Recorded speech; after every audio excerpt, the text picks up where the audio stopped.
Shalom Aleichem, salam damai sejahtera buat kita semua. Wayomer Elohim, Naasi Adam, Betsalmenu, Kitmenu. Kejadian 1 ayat yang ke-26. Ayat ini sebenarnya sangat-sangatlah sederhana Bapak Ibu. Cuman karena ada satu kata, yaitu kata kita. Yang akhirnya membuat kita orang Kristen sering memperdebatkan, mempermasalahkan, bahkan sering terjadinya salah tafsir, salah mengerti mengenai ayat ini Bapak Ibu. Ada beberapa kelompok orang yang menyatakan bahwa kejadian 1 ayat yang ke-26 ini menunjukkan beberapa hal. Yang pertama, ayat ini menunjukkan bahwa Elohim sedang berbicara dengan dirinya sendiri. Yang kedua, ayat ini menunjukkan bahwa Elohim sedang berbicara dengan yang namanya firman-Nya, atau dalam perjanjian baru kita kenal dengan Yeshua HaMashiach atau Yesus Kristus. Dan yang ketiga, ayat ini sedang menunjukkan bahwa dan memberikan bukti akan adanya konsep Tritunggal atau Trinitas. Pertanyaan pentingnya adalah, apakah semuanya ini benar? Apakah pernyataan-pernyataan ini tepat dan sesuai dengan maksud dari ayat ini? Bapak Ibu, banyak orang menafsirkan kejadian 1 ayat yang ke-26 bahkan seluruh kitab suci melalui kacamata atau pola pikir yang namanya pola pikir Helenistik, pola pikir Yunani, di mana cara berpikir yang berfokus kepada hakikat, kepada esensi, kepada substansi ilahi. Padahal Bapak Ibu, bahasa dan budaya Ibrani tidak bekerja seperti itu.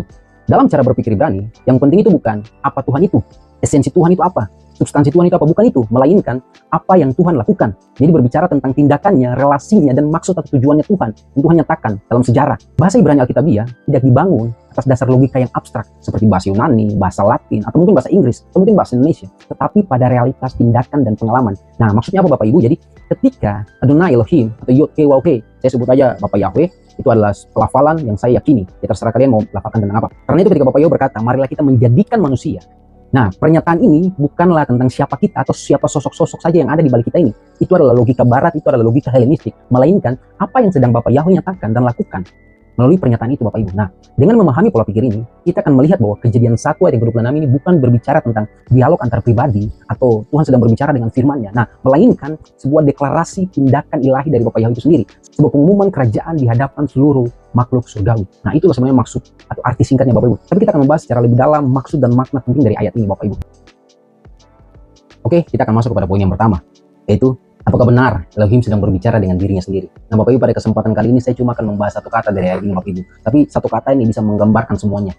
Jadi terus ikuti. Jika kejadian 1 ayat yang ke-26 ini berusaha untuk menggambarkan Adonai Elohim, Bapak Yahweh berbicara dengan dirinya sendiri, maka kata kerja yang harus digunakan dalam ayat ini haruslah bentuk tunggal, bukan bentuk jamak. Jadi kalau misalnya menggunakan bentuk tunggal itu menjadi Wayomer Elohim Ese Adam. Dan Elohim berfirman, aku akan menjadikan manusia. Tapi secara teks Bapak Ibu, teks aslinya ayat ini berbunyi Wayomer Elohim Naasi Adam. Dan Elohim berfirman, marilah kita menjadikan manusia. Bapak Ibu, kata Naasi di sini berasal dari akar kata asa yang berarti membuat, menjadikan, atau melakukan. Dan secara morfologis, kata ini adalah bentuk kal imperfect orang pertama jamak dan juga berfungsi sebagai yang disebut kohortatif plural atau kohortatif jamak. Nah, pertanyaan, apa itu kohortatif? Kohortatif adalah bentuk kehendak atau bentuk yang menyatakan suatu kehendak, niat, tekad, ajakan dari pembicara tentang dirinya sendiri. Ketika bentuknya plural atau jamak, maka disebut kohortatif plural, yang berarti pernyataan tekad, kehendak, rencana ilahi. Dan ini bukan berbicara tentang perintah kepada orang lain atau ajakan kepada orang lain, melainkan sebuah deklarasi kehendak dalam bentuk yang sopan atau kehormatan. Jadi secara literal Bapak Ibu, kata Naasi ini berarti baiklah kita atau marilah kita menjadikan, menciptakan manusia. Nah, bentuk ini tidak berarti bahwa pihak yang diajak itu, yang diajak ngobrol ini, yang ada dalam kata kita ini, ikut menciptakan, melainkan mereka hanya mendengarkan dan menyaksikan kehendak, pernyataan, rencana Tuhan. Seperti itu Bapak Ibu, itu yang dimaksud dengan kohortatif plural. Jadi sekali lagi, kata Naasi ini bukanlah undangan kerjasama, apalagi Tuhan menggambarkan Tuhan sedang berbicara dengan dirinya sendiri. Secara morfologis, susunan gramatikalnya, tata bahasanya itu sangat keliru Bapak Ibu. Kalau mereka memahami bahwa ayat ini Tuhan sedang berbicara dengan dirinya sendiri, sangat-sangat keliru Bapak Ibu.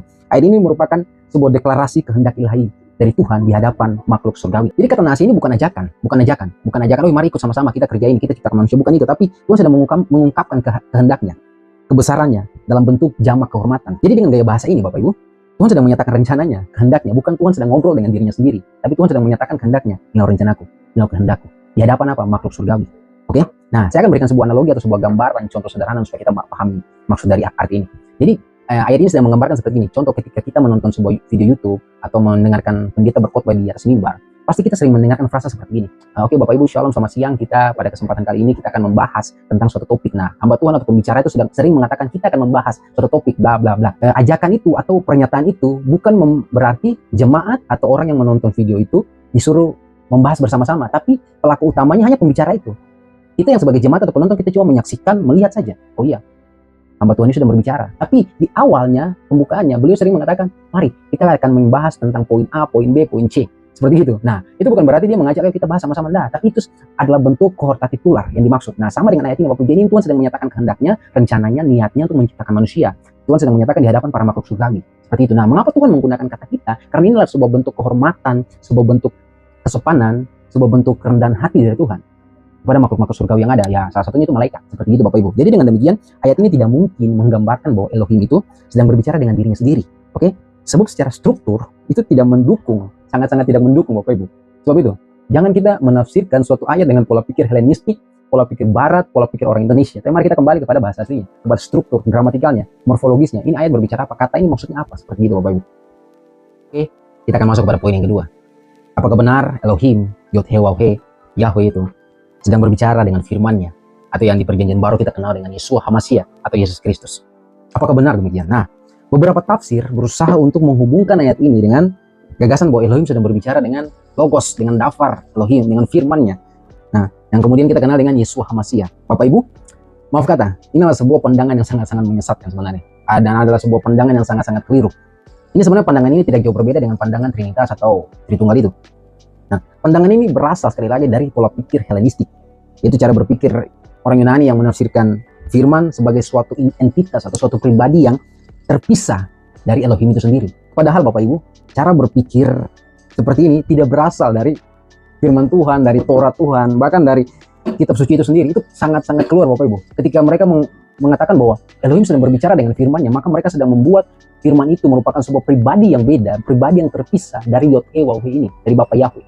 Dalam bahasa Ibrani, firman atau Dafar Elohim ini bukanlah pribadi yang terpisah atau pribadinya sendiri. Tapi firman atau Dafar ini berbicara tentang ungkapan dan tindakan maupun kehendak dari Bapa Yahweh itu sendiri. Jadi bukan pribadi yang terpisah, tapi ini adalah bentuk tindakan atau bentuk kehendak Tuhan yang Tuhan nyatakan kepada umat manusia. Seperti itu, Bapak Ibu. Nah, firman adalah cara Tuhan menyatakan dirinya dan kehendaknya dalam tindakan nyata. Bukan sosok ilahi yang berbeda. Bukan pula Tuhan sedang berbicara dengan firman-Nya. Seperti itu adalah salah satu bentuk penyesatan dalam kekristenan, Bapak Ibu. Nah, oke, mari kita baca dalam Mazmur 33 yang ke-6. Bitfar Yahweh samayim na'asuh uverwakif kol sefaam. Oleh firman Yahweh, langit dijadikan. Dan oleh nafas ini bisa berarti roh, mulutnya, seluruh bala tentaranya. Jadi ayat ini menunjukkan bahwa firman maupun roh kudus, ruh HaKodes itu bukan dua pribadi yang terpisah, Bapak Ibu. Melainkan dua cara Tuhan, dua cara Bapa Yahweh untuk bekerja dan menyatakan kuasanya. Nah, firman sebagai kehendaknya dan roh sebagai nafas hidup dari dirinya sendiri. Jadi ini bukan pribadi yang terpisah. Jadi kalau misalnya mereka mengatakan bahwa Bapa Yahweh sedang berbicara dengan firman, dengan logos atau dengan ruh HaKodes, itu adalah pola pikir yang salah dan tidak sesuai dengan struktur bahasa Ibrani. Jadi ayat ini sebenarnya sekali lagi menekankan bahwa Bapa Yahweh, Yod-Heh-Waw-He itu sedang menyatakan kehendaknya. Jadi bukan berdialog dengan bagian lain dari dirinya sendiri. Bukan, Bapak Ibu. Itu sangat-sangat keliru dari naskah atau pemahaman asli firman Tuhan. Seperti itu. Kita masuk kepada poin yang ketiga. Apakah benar ayat ini mendukung konsep Tritunggal? Bapak Ibu, pernyataan bahwa Kejadian 1 ayat yang ke-26 mendukung konsep Tritunggal adalah pernyataan yang sangat-sangat keliru secara linguistik maupun teologis. Bapak Ibu, struktur bahasa Ibrani dalam teks ini sama sekali tidak mendukung dasar dari konsep Tritunggal. Jadi, kata na'aseh dalam ayat ini sekali lagi adalah bentuk kal imperfect yiktol, orang pertama jamak yang berfungsi sebagai kohortatif tular. Sudah saya jelaskan di poin pertama. Dan ini adalah bentuk pernyataan kehendak rencana Tuhan yang mengekspresikan keputusan kerajaan dari Elohim yang ekat, yang diucapkan di hadapan dewan surgawi atau sidang surgawi. Dalam tradisi rabbinik disebut Sot Yahweh. Bapak Ibu, Kejadian 1 yang ke-26, Wayomer Elohim na'asi Adam betsalmenu kitmenu. Nah, frasa ini Bapak Ibu, secara struktur bahasa Ibrani merupakan sebuah ungkapan yang menggambarkan momen deklarasi kerajaan. Jadi Bapak Yahweh sebagai raja, sang raja surgawi menyatakan keputusannya. Ini loh, keputusan rencana saja di hadapan yang namanya hadirin dewan surgawi. Kata Wayomer Elohim, yang artinya dan Elohim berfirman, adalah bentuk khas, bentuk yang khusus sebagai sebuah pengumuman ilahi. Sedangkan frasa berikutnya, na'asi Adam betsalmenu kitmenu, adalah sebuah bentuk penegasan kehendak dan maksud serta tujuan Tuhan, bukan dialog ataupun menggambarkan konsep Tritunggal. Sekali lagi, oke? Jadi dalam budaya kerajaan Bapak Ibu, seorang raja itu dapat menggunakan bentuk ini untuk apa? Menunjukkan sebuah keagungan, kehormatan, bahkan otoritasnya. Jadi ini bukan menggambarkan pribadi yang Tuhan itu ada 2 atau 3. Sekali lagi Bapak Ibu. Jadi dengan demikian kalimat ini harus dipahami dengan benar sebagai sebuah pernyataan bukan menggambarkan Tuhan itu ada 3 atau Tuhan itu ada 2 atau percakapan antara pribadi sekali lagi. Bukan seperti itu. Untuk memahami makna dari ayat yang ke-26 ini, maka kita harus melihat konteksnya di ayat yang ke-27 juga. Kita jangan melupakan itu. Kejadian 1 ayat yang ke-27 dengan jelas menjelaskan atau menulis dalam bahasa Ibrani-nya tertulis Vayifra Elohim et ha'adam, dan Elohim menciptakan manusia. Kata kerja yang dipakai yaitu Vayifra, yang berasal dari kata kerja bara. Ingat bara kata kerja yang dipakai di Kejadian 1 ayat yang pertama. Kata kerja Vayifra ini merupakan bentuk wayito, kal orang ketiga tunggal maskulin. Artinya dan ia menciptakan. Jika benar Elohim yang berbicara di ayat yang ke-26 itu terdiri dari beberapa pribadi, maka sebenarnya bentuk yang harus digunakan itu bukan Vayifra, tapi Vayifru, yaitu bentuk jamak yang berarti dan mereka menciptakan. Vayifru, oke? Fakta bahwa teks asli menggunakan kata kerja Vayifra, bukan bentuk jamak yaitu Vayifru. Coba kita bisa lihat saja bahwa faktanya di dalam teks menggunakan bentuk kata kerja tunggal, yaitu Vayifra, bukan kata kerja dalam bentuk jamak atau Vayifru. Nah, hal ini menunjukkan bahwa satu pelaku ilahi saja yang menciptakan, yaitu Adonai, Elohim, Yahweh, Elohim itu sendiri, oke? Dengan demikian, Kejadian 1 ayat yang ke-27 secara gramatikal justru membatalkan tafsir Trinitas, Tritunggal ini atas ayat yang ke-26 dan menegaskan monoteisme Ibrani atau Elohim yang eka, yang menciptakan manusia, bukan mereka dalam bentuk jamak. Sekali lagi itu yang harus kita pahami. Jadi inilah makna kata naasih sebagai kohortatif plural, oke? Di mana ayat yang ke-26 itu menyatakan rencana ilahi yang Bapak Yahweh nyatakan di hadapan Dewan Surga. Dan ayat yang ke-27 itu adalah pelaksanaan ilahi oleh Bapak Yahweh itu sendiri, Bapak Ibu. Jadi pada akhirnya kita bisa lihat bahwa ini bukan dialog antar pribadi, ini bukan menggambarkan bahwa Tuhan itu ada 2 atau 3, tapi ini menggambarkan sebuah pernyataan ilahi Tuhan di hadapan Dewan Surga. Dan ayat yang ke-27 sebagai penegasnya bahwa yang melakukan itu adalah Tuhan sendiri. Jadi kalau secara tata bahasa kita udah lihat, kalau memang itu Tuhannya banyak, atau itu adalah terdiri dari 2 atau 3 pribadi, maka di ayat yang ke-27 pun harus menggunakan kata kerja yang sama atau kata kerja dalam bentuk yang sama, yaitu jamak. Tapi kalau ayat 26 itu kata kerjanya jamak, ayat yang ke-27 itu kata kerjanya itu tunggal. Itu kan jadi pertanyaan. Maka dari itu Bapak Ibu sangat penting kita kembali kepada teks atau naskah aslinya Bapak Ibu. Sebab kalau kita kembali kepada naskah aslinya, kita bisa tahu makna ayat-ayat ini apa, maksudnya itu apa, seperti itu. Jadi saya coba kasih sebuah gambarannya untuk menggambarkan ayat ini sekali lagi. Seperti yang tadi saya sudah bilang, ketika kita mendengarkan atau menonton seseorang berbicara atau menyampaikan firman, pasti dia akan bilang bahwa hari ini kita akan mengupas, menggali, membahas tentang ini. Tapi yang menggali, mengupas atau berbicara cuma orang yang di video pembicara itu atau pendeta hamba Tuhan itu saja, bukan kita. Ya, dia kenapa menggunakan kata kita itu bentuk kesopanan, penghargaan, menghargai. Nah, dan orang yang menonton itu cuma bertugas menyaksikan, menonton, melihat saja, seperti itu. Dan juga bisa berkomentar nanti. Seperti itu, Bapak Ibu. Nah, dalam bentuk kerajaan pun sama. Ketika raja mau membuat sebuah keputusan, dia akan mengumpulkan menteri-menterinya, orang-orang pentingnya dalam sebuah sidang, sebuah perkumpulan. Lalu mereka mulai berdiskusi, berdialog tentang keputusan-keputusan ini. Apa, bagaimana, apa yang harus diambil. Nah, tapi pada akhirnya yang ambil keputusan itu adalah raja sendiri. Oke? Sebenarnya sebelum melakukan sidang, sebenarnya raja sudah punya keputusan. Cuma dia mau mendengarkan lagi dari menteri-menterinya, dari orang-orang penting yang ada sekitarnya. Karena apa, Bapak Ibu? Ngapain ada menteri, ngapain ada orang-orang penting dalam kerajaan kalau mereka tidak dilibatkan? Karena itu Bapak Ibu, inilah yang Tuhan ajarkan. Tuhan juga mau melibatkan ciptaannya, bahkan para malaikat, makhluk-makhluk entitas surgawi yang lain, supaya apa? Mereka mendengarkan rencana Tuhan, niatnya Tuhan. Dan itu Tuhan menggunakan gaya kerajaan supaya menunjukkan apa? Tuhan itu mengasihi mereka. Tuhan itu menganggap mereka bukan cuma seperti robot yang dikontrol, tapi Tuhan menganggap mereka ciptaan yang bisa diajak bicara, yang bisa diajak ngobrol, berdiskusi. Seperti itu Bapak Ibu, itulah Tuhan kita. Dan itu tidak ditemukan di ajaran agama-agama yang lain. Sebab itu Bapak Ibu, kembali lagi saya tekankan, jangan pernah memandang atau memahami firman Tuhan dengan pola pikir Helenistik. Percaya atau tidak percaya, kita akan salah arah Bapak Ibu, akan salah arah, serius. Oke, lanjut Bapak Ibu.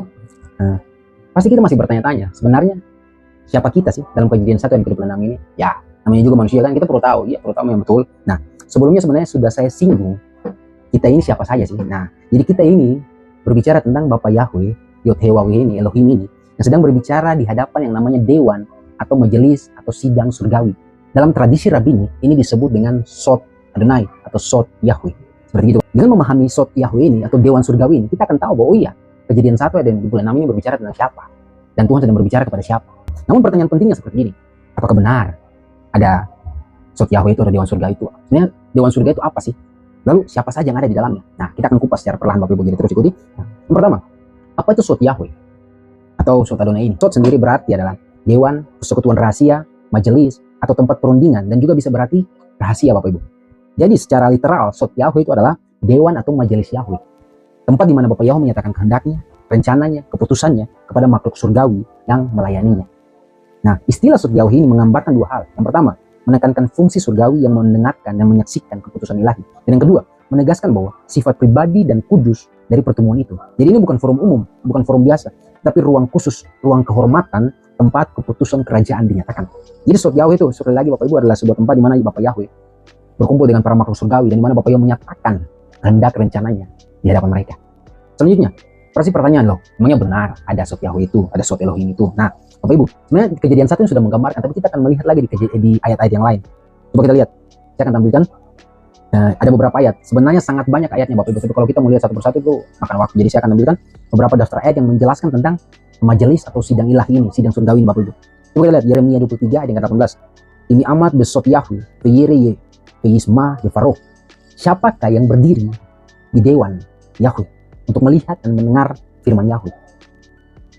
Ini adalah salah satu bukti ayat yang menggambarkan, menjelaskan tentang Sot Yahweh itu. Mazmur 89 ayat yang ke-6 sampai ke-8. Bisa baca selengkapnya. Pada salah satu ayat itu mengatakan bahwa Besot Kedosim Rabanora El Alkol Sefifaf. Jadi dalam majelis orang-orang kudus sangat ditakuti El, Tuhan mengagumkan atas semua yang ada di sekelilingnya. Ya, ayat ini menunjukkan bahwa Bapa Yahweh memerintah dalam lingkaran orang-orang kudus, Kedosim, para malaikat rohani yang menyembahnya. Lanjut, ayat 1 yang ke-6. Payafo bene Elohim Hidyat Sef al Yahweh. Datanglah anak-anak Elohim, bene Elohim, untuk berdiri di hadapan Yahweh. Nah, bene Elohim ini bisa berbicara tentang orang-orang makhluk-makhluk surgawi, dan juga bisa berbicara tentang malaikat-malaikat Bapak Ibu. Jadi sini ada sebuah rutinitas di mana terjadinya sebuah sidang, ada sebuah perkumpulan Bapak Yahweh dengan makhluk-makhluk surgawi, dengan bene Elohim ini untuk membicarakan sesuatu, untuk mendiskusikan sesuatu Bapak Ibu. Kalian bisa baca selengkapnya. Nah, 1 Raja-Raja 22 ayat 19. Ra'ipi et Yahu Yosef al-Kispo Ekol Sefa Hasamayim Omdim Alaf Imino Umi Molo. Aku melihat Bapak Yahweh duduk di taktanya. Jelas kan? Dan seluruh bala tentara langit berdiri di sebelah kanan dan kiri. Ini adalah sebuah gambaran dari sidang surgawi, di mana Bapak Ibu berunding sebelum mengutus roh kepada Ahab. Kita bisa lihat itu Bapak Ibu. Ayat yang terakhir, Mazmur 82 yang pertama. Elohim nitsaf bi'adat El, bekeref Elohim di spot. Elohim berdiri di sidang ilahi, di tengah para Elohim, para malaikat. Ia menghakimi. Jadi kita bisa lihat bahwa semua ayat-ayat ini Bapak Ibu menunjukkan sebuah pola yang konsisten, di mana Bapak Ibu berbicara dan berdaulat di tengah Sot Yahweh, atau di tengah sidang atau dewan surgawi. Jadi bukan berbicara tentang Tuhan berbicara dengan dirinya sendiri, atau Tuhan berdiskusi dengan firman-Nya atau rohnya, bukan. Tapi berbicara tentang Tuhan sedang berbicara di hadapan Sot, di hadapan dewan perkumpulan surgawi. Seperti itu Bapak Ibu. Nah, itu adalah bukti-bukti ayat yang bisa Bapak Ibu lihat, sebenarnya masih sangat banyak. Nah, pertanyaannya lagi, sebenarnya siapa saja sih yang ada dalam Sot Yahweh ini? Nah, saya akan tampilkan. Otomatis yang pertama itu adalah Bapak Yahweh sendiri, Elohim sendiri. Mazmur 103 19. Yahweh besamayim hikin kisko umalkuto bakol masalah. Tuhan di surga, Bapak Yahweh di surga telah menyiapkan taktanya dan kerajaannya berkuasa atas segala sesuatu. Jadi terutama Bapak Yahweh, otomatis dia adalah raja surgawi, raja dari segala raja. Oke, satu-satunya pencipta yang menciptakan dan satu-satunya hakim yang tertinggi. Kemudian Beni Elohim, seperti yang tadi di Ayub 1 yang ke-6, yang berbicara tentang bagaimana anak-anak Elohim itu datang berbincang-bincang, berdiskusi dalam perkumpulan ilahi. Kemudian ketiga adalah Malakim atau utusan atau malaikat yang melayani Tuhan. Mazmur 104 ayat yang keempat.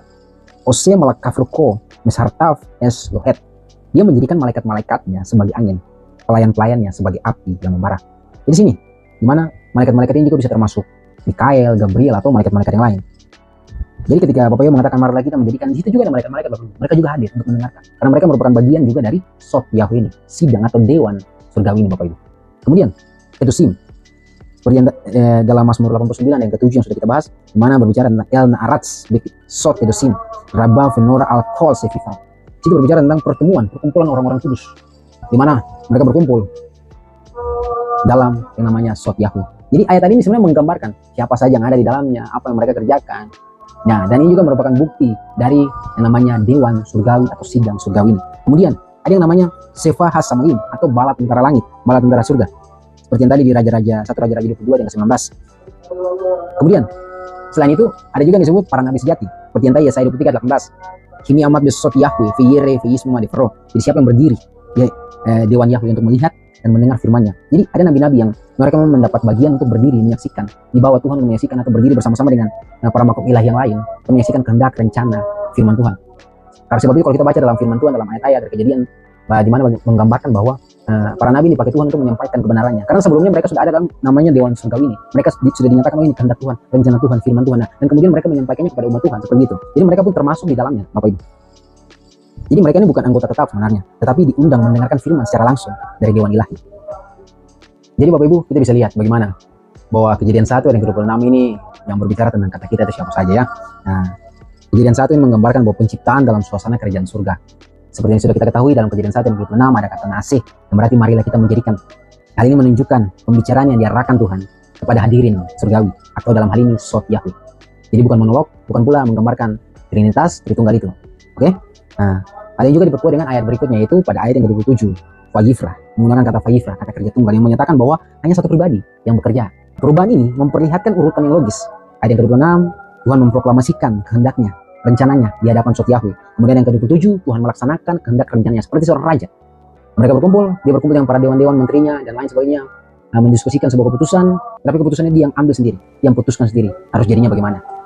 Seperti itu Bapak Ibu, demikianlah Tuhan. Jadi perubahan gaya ini menandakan sebuah momen kehormatan dan pengumuman resmi dari Tuhan di hadapan Sot Yahweh.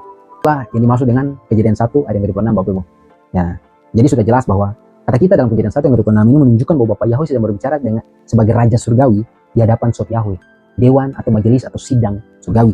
Dan bentuk jamak dalam ayat ini Bapak Ibu bukan menandakan banyaknya pribadi Tuhan, tapi menggambarkan gaya kerajaan, di mana Bapak Yahweh menyatakan rencananya, kehendaknya di hadapan yang namanya dewan, majelis, atau sidang surgawi. Jadi mungkin sampai di situ. Bagaimana berkata kita semua. Shalom alaikum.